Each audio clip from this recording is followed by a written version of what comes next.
the local media has an agenda that they're going to serve. I don't know who's in charge of it or what it is, if it's like a headless monster. I was pretty happy with that one at Gerbils the other night. Oh, yeah. Honestly, that was a good pizza. Yeah. Fat wallets and empty hearts. Which... Fat wallets, empty hearts. It's insane how little musicians get. So, if you're interested in support, not just me, but any musician that you like, one of the best ways to do that, it sounds old school because it is purchase their music, purchase their merch, Hey guys, this is Mark from Rat Rod. Hi, this is Mikey P from Skell. Hey, this is Jeff from the Bell Jumpers.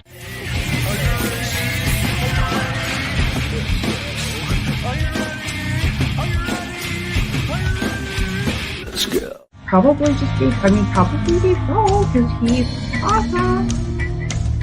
This is Jessica for the band Dimitus. You're listening to Pennsylvania Rock Show. What's up, everyone? You are tuned into episode number 704 of the Pennsylvania Rock Show here on music from the 412.com, buildscene.com, xrpradio.co.uk out of Glasgow, Scotland, oldiesxl.com out of Philadelphia, Pennsylvania, rootarooradio.com on the beaches of San Diego, California, megarockradio.net, and 107.1 KFGD coming at you from St. Louis, Missouri. This, as I already mentioned, is the Pennsylvania Rock Show. You have just heard 3 tracks. They were Ollie Ollie by Charlie Barath, the Justin Wade Band, and Rock the Show. And then you heard It's Only a Smile. Let me try that again. If Only a Smile Could Change My Mind by Craig Veltri, who happens to be giggling at me and pointing his finger now. He would be my guest tonight. So those of you that listen, we're kind of going a little different route on the playlist this evening. We started out with some country with the harmonica, then we played some country rock, and then kind of acoustic country-ish. That's how I would describe Craig's song, but I'm gonna let him talk about it. And the rest of the evening, we're gonna be hearing some country and some country rock and some southern rock, and that's how we're gonna round things off in this hour. So, okay, Craig. So this is like your MTV/VH1 moment where you get to tell me a story about your song. And I think you're probably going to talk about the whole album when you do this, because it is definitely a concept album and a different one at that.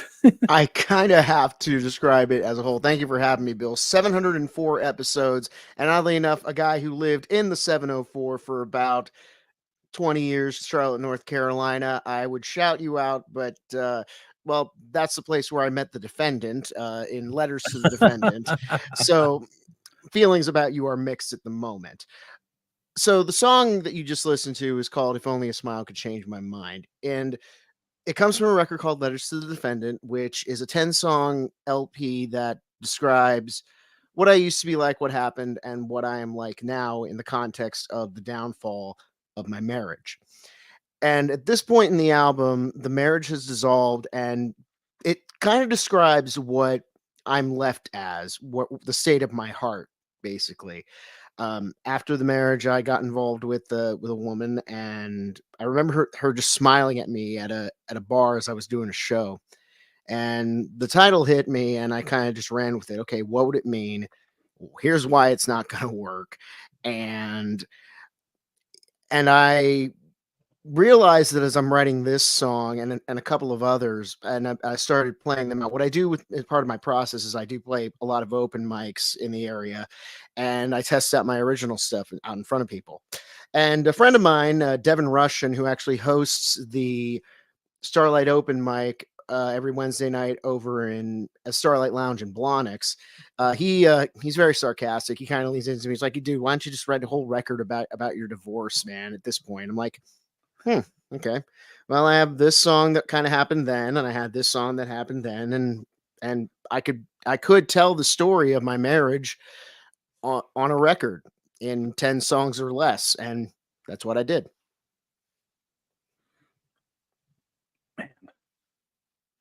This is a personal question, and you can absolutely not answer it, but how long was the marriage? 4 years. Okay. I was like, because I've been married since 2001. I'm like, wow, 10 songs isn't a lot, but 4 years isn't long either. So, Well, I mean, I've known her for 20, and okay. I could have told a few more, and we were together 2 years prior. There were, yeah, when on a subject like this, after a while it starts to get. I can admit that it kind of gets into uh self-aggrandizing, I think would be the way to describe it. So I didn't want to go too far with it. And I come from a journalism background, so keep it succinct. Raised on commercial radio, keep it under 4:30 if you have to push it.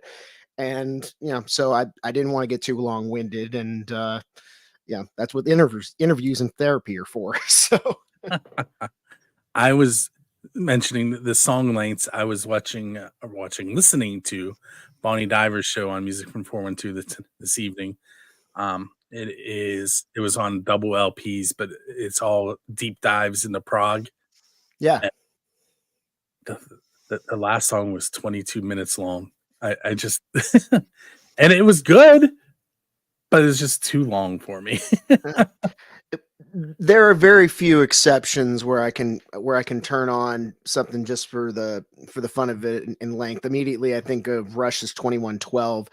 B side of that record are basically leftovers from the two previous records. Kind of fun 70s kind of rock song. But side A is this grand story about a kid who finds a guitar and basically overthrows the social order with it. And and it's a fun listen because I do like that band, and I kind of got into them in reverse. Everybody who listened to classic rock radio, Tom Sawyer, Limelight. But I liked them going in, and as I started digging around, and so those 20-minute pieces, that's something you're never going to really hear from me because I just don't have that depth. That's not my influence. That's not my strength. But anytime anybody can do something that grand and something that sweeping is something that I can certainly appreciate, and maybe pull bits and pieces out. Try to anyway. Ooh, you kind of slipped there and said pizza and opened me up for a question. Okay, I just had pizza, by the way. So oddly enough, Well, go on. it may be the answer. Okay, so one of the questions that I've been asking a lot lately is what the best pizza you've had because you're a musician is. I remember. So you have to link it to being a musician. Okay. Well, the answer remains I think the same. I probably asked you last time. Yeah, you asked me that in 3 questions, and it still is. When I actually brought a Little Caesars pizza to my friend Tyson Leslie's house, what I don't think I mentioned was that was like one of the last things I did in Nashville when I initially moved from Nashville to Pittsburgh back in 2020. Shutdowns had already happened, and Tyson was doing these live streams pretty well spread for his audience, had a couple hundred people were watching, and he graciously invited me on. We made a little money. I brought him some pizza, and thing about Tyson, as I mentioned, he is the keyboard player for Vixen. He has his own stuff. He was one of the first guests on my podcasts, and it was just a fun night, just trading tunes off of each other that his audience kept throwing at us, and that we had, and finding some commonality because I at the time we'd only worked maybe once for like a second when he sat in with my band, but we really had never sat down and jammed, so that was a fun night. Cool. Hey. So I'm positive I asked you the Dave Grohl question already, so we'll forego that one. I didn't? Maybe. It's who's your Dave Grohl, where you have to tell me about oh, okay. This is the official Build the Scene question. That's why I assumed I asked it. Okay. Who is your Dave Grohl? And by that I mean, who do you want to go up on stage with and perform one of their originals, just like the Foo Fighters and Dave pull people out of the crowd all the time to play with them? If you were going up on stage, who would be pulling you out of the crowd? There are several, but the one that popped in my head immediately was Sammy Hagar, and I'm actually going to be going to see him in the 704 this coming July on his tour. I've seen Van Halen twice with when Eddie was alive, and Wolfgang on On Van bass. Halen on every stage is David Lee Roth, who was fronting that concert. Didn't get the chance to see Van Hagar live on when they toured last. I believe it was 2005, 2006, and the condition that Eddie was in apparently on that tour, it wasn't. It was kind of sad to see from the footage that I saw of it. But I've been a huge fan of Sammy Hagar. I've mentioned on 3 Questions in a Song that Van Halen is my favorite band of all time. So it'd be really cool to go up and trade verses with the Red Rocker. So I'm trying to remember when did we do 3 Questions? It's been a while. I want to say last year. Okay. So since then, and I can't remember if I had a conversation with you that day or not, but that would be a not. Okay. So I actually saw is what you. that is. I'm pretty sure I saw you at the Grassroots. Why am I blanking on the band jam? Yeah, the band jam. I was there. Yeah. I didn't see you, but I was sitting on the hillside with Bob Cupp's group. oh, okay. I'm sorry I missed you, man. Well, I saw you and I didn't walk over either, so it's kind of just as much my fault because I knew you were there. Okay, so it's more my fault. Oh, what a shame. But yeah, that was my first time at the band jam after all these years. Mine too. It was a lot of fun. It's an interesting venue. I think it's really cool. But I also refused. I brought a camera with me, which stayed in the bag because I wasn't walking up and down that hill. yeah, that hill. For anybody that it's like a natural bowl sort of thing. They have a stage set up at the bottom of this hill, and we were second on the bill early morning, or as I like to call it back in Nashville, the old 11 to 2 p.m. shifts, the hangover shifts, the red eyes shift. And so it was, the crowd was into it, but I'm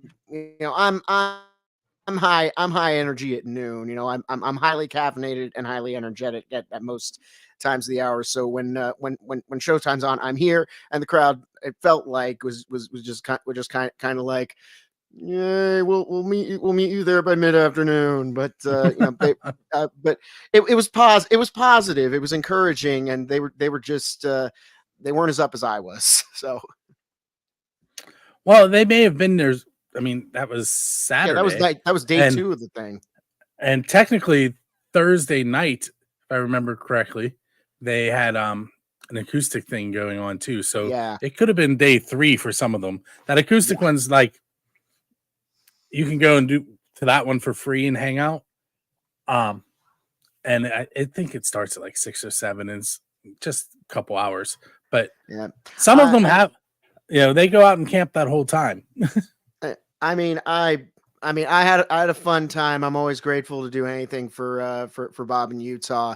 In fact, I'm actually going to be on the Grassroots show next week, actually, to talk some shop with them again. So it'd be great to see them again and have yet another recap of the band jam for sure.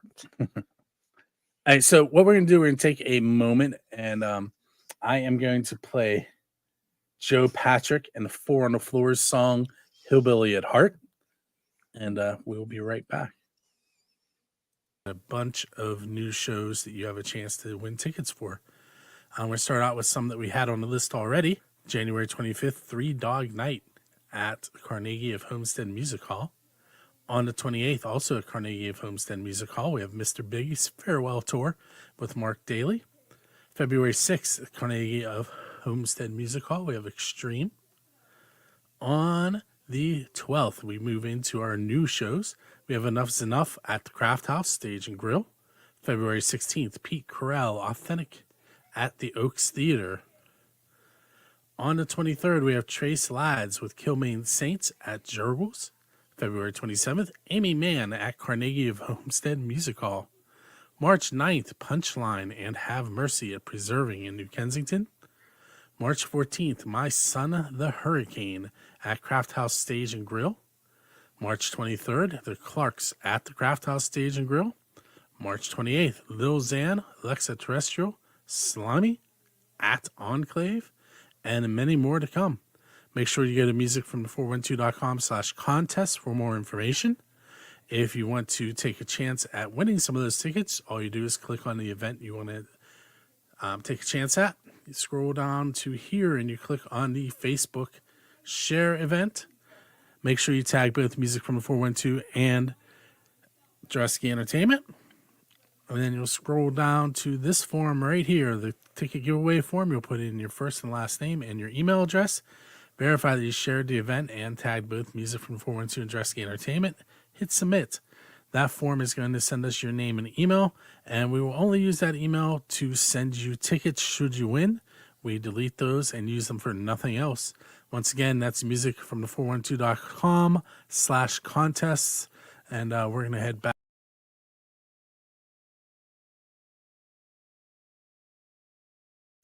That is a pre-recorded video for those of you hanging out on the video side of things. I don't say Craig Veltri there at the end. That's why I cut it off.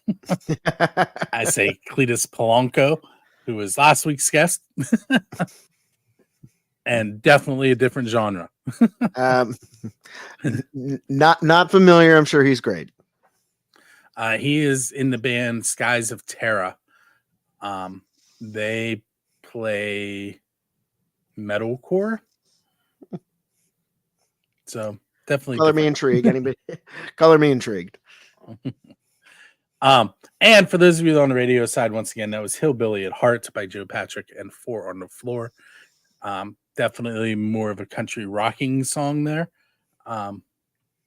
They are from pretty much the valley that I live in here in the AK Valley ish. Hey, Craig. So we talked a little bit about the album, and we talked about your song "If Only a Smile Could Change My Mind." Where did you record all of that? Over in Mount Lebanon, Castle Shannon. I'm not exact, probably Mount Lebanon, because that's where my friend John Porble resides in what he calls Messy Basement Studios. We recorded we recorded my parts and the guitar parts in Messy Basement Studios in Pittsburgh, Pennsylvania. That would be what it says on the home address, basically. But it was also recorded in Nashville as well.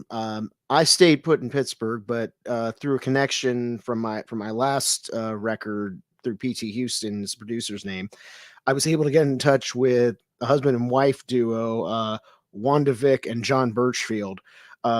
Wanda is a spectacular strings expert. The fiddles that you heard, the mandos, the dobros that you heard on Letters to the Defendant, that was all her. Her husband included some low end with an upright bass as well. This is what they do for a living. They're session musicians. They appear in the Grand Ole Opry quite often, and their sound really is the sound of Letters to the Defendant, except for the two tracks where I play alone, Arms Out Open Wide and The Whiskey Has Its Way. And to put the cherry on top of this, it was a Duquesne graduate that did the mastering. Stephen Miller is his name. However, he now currently resides in Virginia, the Hampton Roads area. So, you know, it was a truly intercontinental recording, and not possible without the internet. So, you know, I'm grateful to everybody that helped me bring this vision together, and I think it sounds great. So while I was listening to Spotify today, I was making notes, trying to decide which song that I was going to pick. And I don't know if you see what I wrote next to Miss Me. Does that say petty?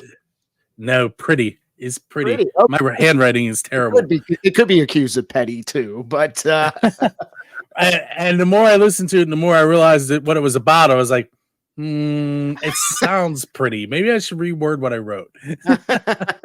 Well, I'll give credit to John Porble, who is not only the producer, he actually added keyboard implementation. Now, this is a guy, to your listeners out there, that I think you'll really dig his sound. He's very acerbic in his lyric writing, but I'm sure he gets the comparison a lot.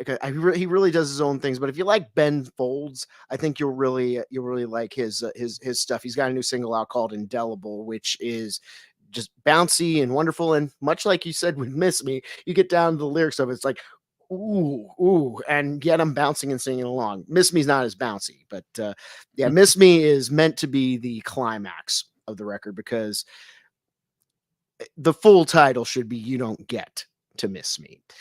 Because after I told a lot of lies while I was married. You know, alcohol does that to you. And just who I was going in. I'll say this up front. I had no business getting married. So, but even so, as the marriage dissolved, the biggest lie that I said to her as the proceedings were going on, as we were waiting for the paperwork, is that I will see you again.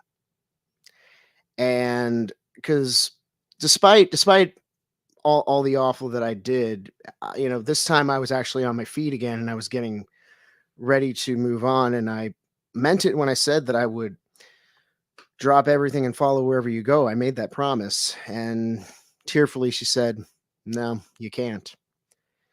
That moment was when it was over for me. And she would text me from time to time saying, you know, "I still miss you." And I'm sitting there thinking, it's like, you left me for dead. You don't get to miss me. How dare you? And the song came. I write the same way that a musical character sings in the context of a musical. The emotion comes out of me in such a way, I write it down. And instead of doing the thing where you're supposed to burn the paper, I put it on Spotify.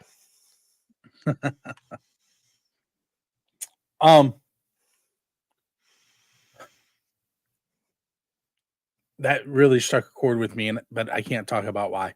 Okay. So, and not me personally, really. Bill? No. I will sort of tell you off the air. Okay. Okay. So let's see. So I wrote down 4 tracks that I was trying to decide between. And for those of you that couldn't see my notes, they were It Don't Matter Anymore, The Whiskey Has Its Way, Miss Me, and the one that I ended up playing tonight, If Only a Smile Could Change My Mind. It Don't Matter Anymore, kind of more rocking at the beginning, which is why it made the list. Miss Me made it because it's kind of pretty, and I thought I heard some piano in there, and I was looking for, is there piano in there? Or there is, played by John Porble. And so, like, as I was getting further into the album, I'm like, none of this is really what I would normally play. I'm going to pick the one that is the coolest and the most unlike what I would play on this show. And that's how we ended up with If Only a Smile Could Change My Mind. Well, I mentioned on 3 questions in a song that Lyle Lovett would be the person that I would most want to write with. And I think that structure of that song, the walk down, the kind of Lyle's a thumb picker. I stick with a pick the entire time. So that's kind of the technique that I was using to bring forth that composition. But the tonality and just some of the things that it also has kind of a George Strait mix into it, especially at the B part. There really isn't a chorus, but the B part is definitely, especially as the fiddle begins to rise, it almost seems like it actually does kind of remind me of how if I can still make Cheyenne, one of my favorite George Strait songs, kind of has that build and that release into the B lyric. So I love it too, and you know, I'm really thrilled to see that it's getting some traction on Spotify. You know, Yes, which is one of the only happy songs on the record, and that one too have seemed to be striking a chord with people as far as streams are concerned. So I'm gonna probably I am okay. I was Googling there in case anyone was trying to figure out why I was leaning forward. I wanted to make sure that I said this correctly.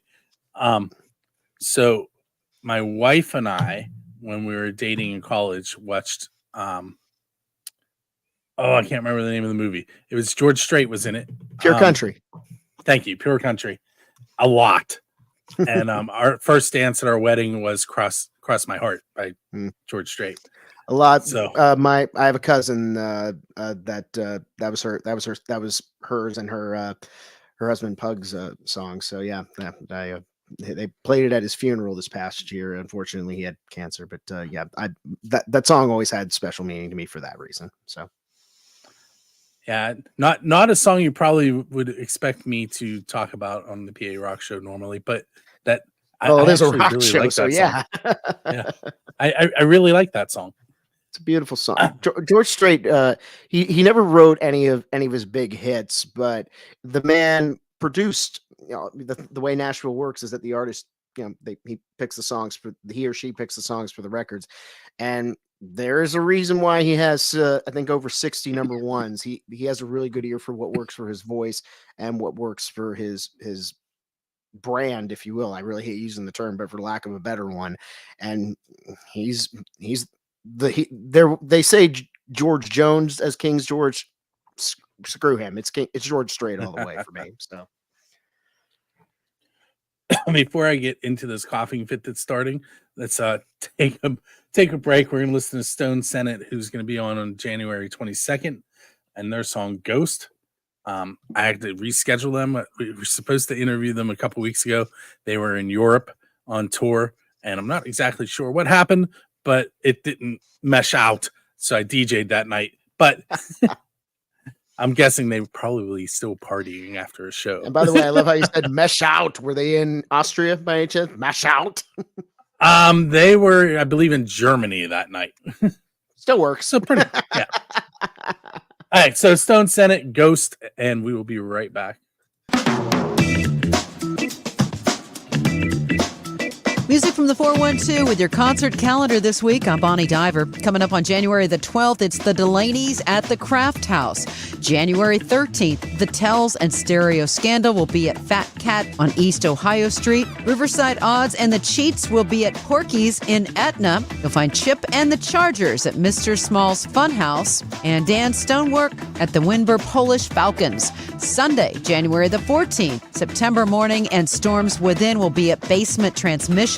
And Monday, January the 15th, it's Wigwam with Dying Breed at Jurgles. And make sure you're listening to Music from the 412 for your chance to win tickets for Extreme, Three Dog Night, and so many other shows. Now, this week on Music from the 412, our featured artist is Dinner Bell Road. So earlier tonight, you heard me talking about the contest that Drusty Entertainment and Music from 412 had coming up.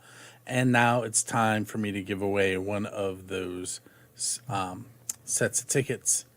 And the tickets that I'm giving away tonight are for the Bill Ali Band. That is at Jurgles, Tuesday, January 16th. The doors are at 5 p.m. It's a 7:30 p.m. start time. You must be 21 plus for this show. If you did happen to miss me talking about it earlier, just go to musicfrom412.com/contests to see what this is all about. We had 2 people sign up for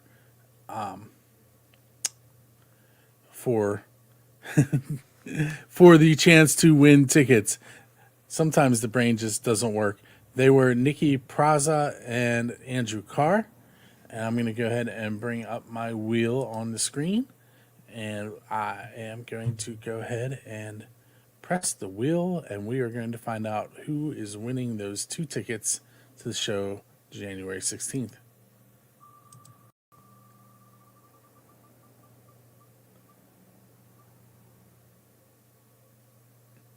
And our winner is Nikki. So Nikki, make sure you keep an eye on your email. You should be receiving one later this evening telling you that you have won the tickets, and you will get the tickets sent to you from the ticket office via email. We're going to head back and talk some more with Craig Veltri. make sure you go to musicfrom412.com and buildascene.com and also JareskiEntertainment.com for your local music needs.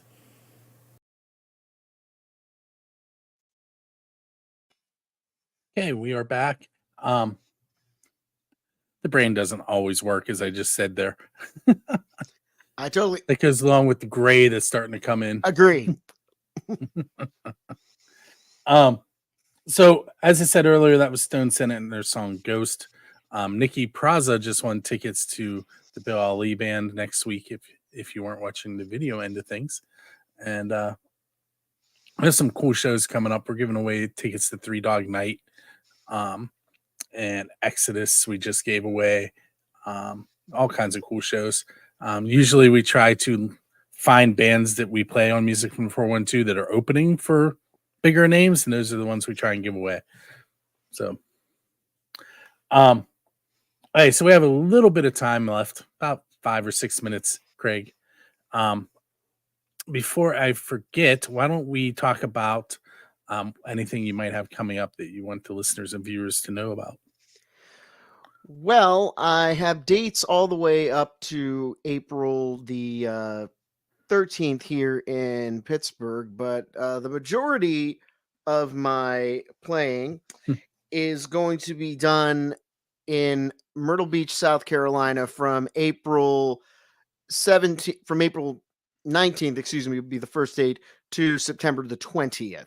I'll be living down on the Grand Strand and becoming a much tanner version of myself, and just enjoying the weather and enjoying the opportunity to just play almost every day in this fun little corner of the country. I can't thank Sandpiper Entertainment enough for putting me up for this. And beyond that, to the end of the year, I will be back in the Pittsburgh area. And beyond that, I subscribe very much to one day at a time, 1 year at a time. I couldn't tell you what happens in 2025.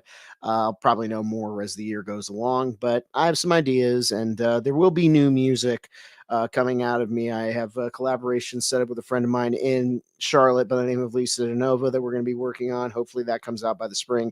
And Megan Pennington and I, Men of Moonshine Jasmine, she and I have written a song, and we're working on that, and probably some other music. And of course, working with her and Scarfire Radio with the Craig Veltri interview. You still need to come on. I do have a revolving door policy. We'll talk I was going to say, I think we had a conversation about that. And yes, I didn't forget. I just forgot to call. But yeah, Craig Veltri interview every Thursday night, 7 p.m., 6 Eastern on ScarfireRadio.net and airing on Scarfire Radio's Spotify page shortly after air. Very cool. So what you did there, for those of the people not watching the video right now, he has a Myrtle Beach shirt on, and he did like the Clark Kent Superman thing and spread his shirt open, and it made me think of a meme, which is why I kind of chuckled. I saw a meme. It's like, yeah, I did this dramatic reel. It's like you're on radio. Yeah. Oh, well, you're on both when you're on this show. Oh, yes, right. It's going to be running on Music from the 412's TV station and on demand there as well. Just get a music from the 412.com, and we have a nice video player there that has a channel guide, because we're actually a network now as of the 1st. Congratulations. Thank you. But the meme is Superman sitting on an optometrist, and the doctor puts glasses on his face. He goes, "How does this look?" "Oh my God, you're Clark Kent." The first joke of every open mic comedian ever. But yeah. Anyway, so periodically throughout the hour, I've been putting up your website address, but I haven't mentioned it, and I feel like you probably want it mentioned. So we're going to do that right now. It's craigveltri.com. Yeah. Good luck getting that to work. Yes. Notice I didn't point anymore, because I've been doing this so long that I know I'm terrible at pointing at it. And it's below me. Yeah. I thought we were FCC regulated. Careful with that. But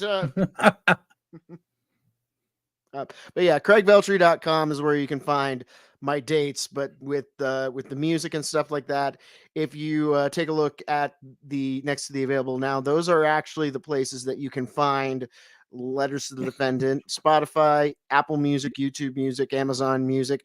Napster is still a thing, and they actually give you more money per stream. So find me anywhere. And I'm debating this. Maybe if I say it loud enough, there will be enough of a demand for it. I believe that this record is best listened to on vinyl. Get to The Whiskey Has Its Way. It's a nice cutoff point. You turn it over, and now you watch the marriage fall apart. So.